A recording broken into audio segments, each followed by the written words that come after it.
त सूबाई वज़ीर मुकेश कुमार चावला जो चवणु आहे त मंशियात विकिणंदड़नि खे सज़ाऊं ॾियण लाइ उहे स्पेशल कोर्ट ठाहे रहिया आहिनि। संदसि चवणो त सज़ाउनि जो तरीक़ेकार तेज़ थींदो ऐं कोशिशि हूंदी त जवाबदारनि जी ज़मानत बि न थिए। मुकेश कुमार चावला जो चवणो त कैबिनेट इजलास में बि मंशियात विकिणंदड़नि ख़िलाफ़ ॻाल्हायो।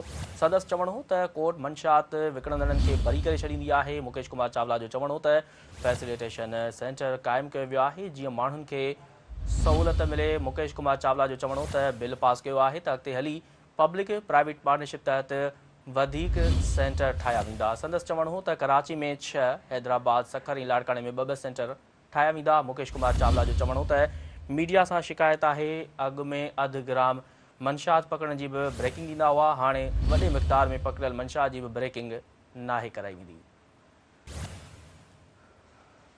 अवांखे अहम ख़बर खां आगाह कंदा हलूं त सूबाई वज़ीर मुकेश कुमार चावला जो चवणु आहे त मंशियात विकिणंदड़नि खे सज़ाऊं ॾियण लाइ उहे स्पेशल कोर्ट ठाहे रहिया आहिनि। संदसि चवणो हो त सज़ाउनि जो तरीक़ेकार तेज़ थींदो ऐं कोशिशि हूंदी त जवाबदारनि जी ज़मानत बि न थिए। मुकेश कुमार चावला जो चवणो हो त कैबिनेट इजलास में बि मंशियात विकिणंदड़नि ख़िलाफ़ ॻाल्हायो। संदसि चवणो हो त कोर्ट मंशियात विकिणंदड़नि खे बरी करे छॾींदी आहे। मुकेश कुमार चावला जो चवणो त फैसिलिटेशन सेंटर क़ाइमु कयो वियो आहे जीअं माण्हुनि खे सहूलियत मिले। मुकेश कुमार चावला जो चवणो त बिल पास कयो आहे त अॻिते हली पब्लिक प्राइवेट पार्टनरशिप तहत वधीक सेंटर ठाहिया वेंदा। संदसि चवणो त कराची में 6, हैदराबाद, सखर ऐं लाड़काने में 2 सेंटर ठाहिया वेंदा। मुकेश कुमार चावला जो चवणो हो त मीडिया सां शिकायत आहे त अॻु में अधु ग्राम मंशियात पकड़ण जी बि ब्रेकिंग ॾींदा हुआ, हाणे वॾे मिक़दार में पकड़ियल मंशियात जी बि ब्रेकिंग नाहे कराई वेंदी।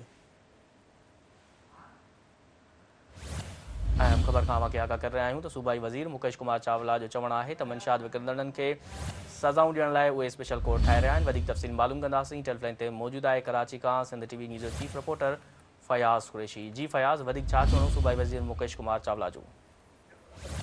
बिल्कुल सिंध के excise and taxes narcotics control department के सूबाई वज़ीर मुकेश कुमार चावला कराची के इलाइक़े डिफेंस में फैसिलिटेशन सेंटर कायम करने के हवाले से बाज़ाब्ता तौर पर छॾी आहे। इन हवाले से मीडिया सां ॻाल्हि कई है।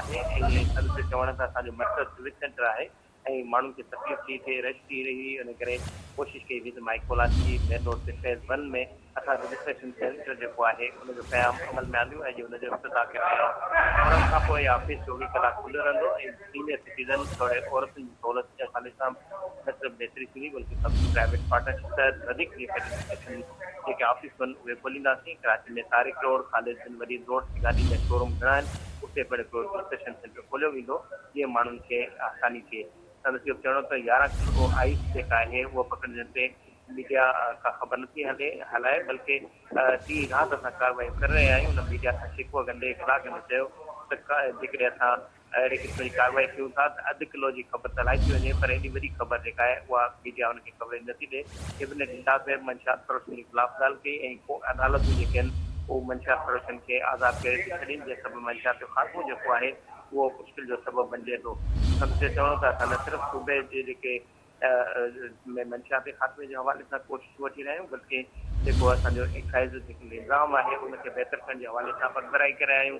ऐं अॼु माई कोलाची रोड ते इन सेंटर जो क़याम आवाम जी आसानी जो न सिर्फ़ु बुनियादी सबबु आहे ऐं इन हवाले सां जिते मीडिया निशानदेही कंदो हुकूमत इन हवाले सां एक्शन खणंदी ऐं मंशियात जे ख़ात्मे जे हवाले सां बि कार्रवाई कंदी। इन हवाले सां सख़्तु एक्शन जो फ़ैसिलो कयो वियो आहे। सूबे जे अंदरनि इलाइक़नि में मंशियात जे ख़िलाफ़ सख़्तु कार्रवाई जे हवाले सां क्रैकडाउन कयो पियो थो वञे ऐं हाणोकी जेका काबीना मीटिंग में इन मसइले ते कोर्ट जे ज़मानत जे हवाले सां ॻाल्हि ॿोल थी त इन हवाले सां ख़ुसूसी कोर्ट जे क़याम जे हवाले सां फ़ैसिलो थियो आहे ऐं सज़ाउनि जे तरीक़ेकार जेको उहो पेश थींदो ऐं कोशिशि कई वेंदी त जेके मंशियात जा जेके विकिरो कंदड़ आहिनि ज़मानत न थिए ऐं उन्हनि खे सज़ाऊं अचनि।